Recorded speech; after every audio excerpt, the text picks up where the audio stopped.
Hello everyone, in this video we will discuss story of chapter 4 Dream Children are rare.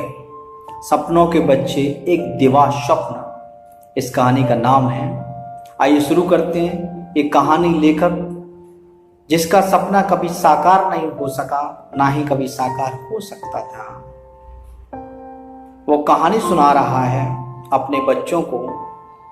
उसके बच्चे बड़े उत्साहित हैं ये जानने के लिए कि उनके पूर्वज कैसे थे। सबसे पहले वो अपनी दादी के बारे में जानना चाहते हैं। लेखक उन्हें बता रहा है दादी फील्ड के बारे में, जो नॉरफॉल्क में रहती थी। एक बहुत बड़ा घर था जिसमें वो रहती थी। ये घर उनका नहीं था, वो एक रक्षिका के रूप में उस घर में रहती थी। फिर भी आसपास के लोगों की नज़रों में उनके सम्मान में कोई कमी नहीं थी। बहुत ही पूजा पाठ करने वाली महिला थी और अनुशासन का पालन करने वाली थी।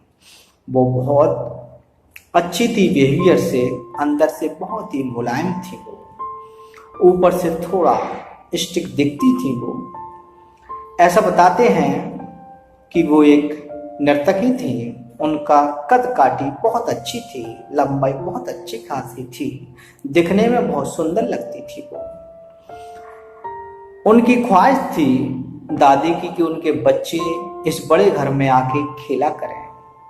कभी कभी जब वो सोती थी तो बताती थी लेखक को कि दो बच्चे सीढ़ियों से उड़ते हुए नीचे की तरफ आ रहे हैं। लेखक जब ऊपर की तरफ देखता तो कुछ भी दिखाई नहीं देता था। उनकी दादी को बाद में कैंसर हो गया, जो बहुत पीड़ादायक उनकी मृत्यु हुई।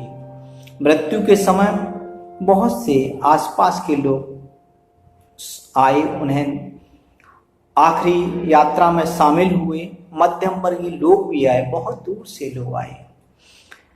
इन सब बातों से ये पता चलता है कि उस जगह वो कितनी फेमस थी, कितनी मशहूर थी। इसमें लेखक आगे बताता है कि जॉन और एलाइन, जॉन एल उनका बड़ा भाई था जो उनसे लड़ता झगड़ता रहता था। वो उनके साथ खेलता था। जॉन लेखक को अपनी पीठ पे बिठा के घुमाया करता था क्योंकि लेखक अपाहिज था, चल नहीं पाता था। फिर भी वो अपने बगीचे में लेखक को अपनी पीठ पे बिठाकर घुमाया करता था।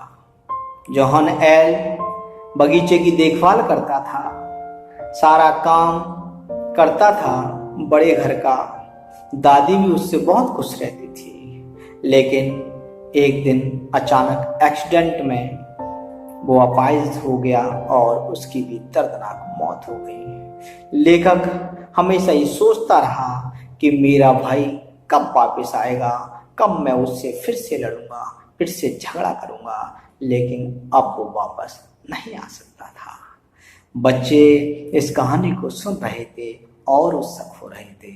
अब उन्होंने अपनी माँ के बारे में जानना चाहा। एलांस WN जो उनकी माँ थी, लेखक बताते हैं दिखने में बहुत सुंदर थी। वो एक दिन शादी समारोह में पहले सगाई होती है। उस सगाई में जब लेखक को देखने के लिए जब एलाइन WN आए तो उन्होंने शादी से इनकार कर दिया। लेखक ये सोच के हैरान था क्योंकि वो अपाहिज था, इसलिए एलाइन WN उससे शादी नहीं कर सकती थी।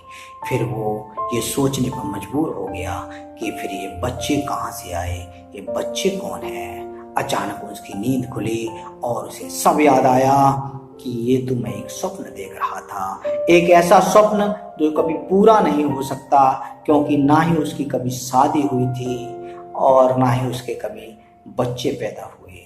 इस प्रकार ये कहानी यहाँ पे समाप्त होती है। अब हमें पता चलता है कि इसका दिया हुआ टाइटल एकदम सटीक है क्योंकि ये पूरी कहानी दिवा स्वप्न में घूमती रहती है। ऐसे बच्चों की कल्पना में घूमती रहती है जो सिर्फ सपने में उसे दिखाई पड़ते हैं। इस प्रकार इस कहानी का जो टाइटल है बिल्कुल सटीक दिया गया है। इस प्रकार ये कहानी खत्म होती है। That's finish. Thank you for watching. this video.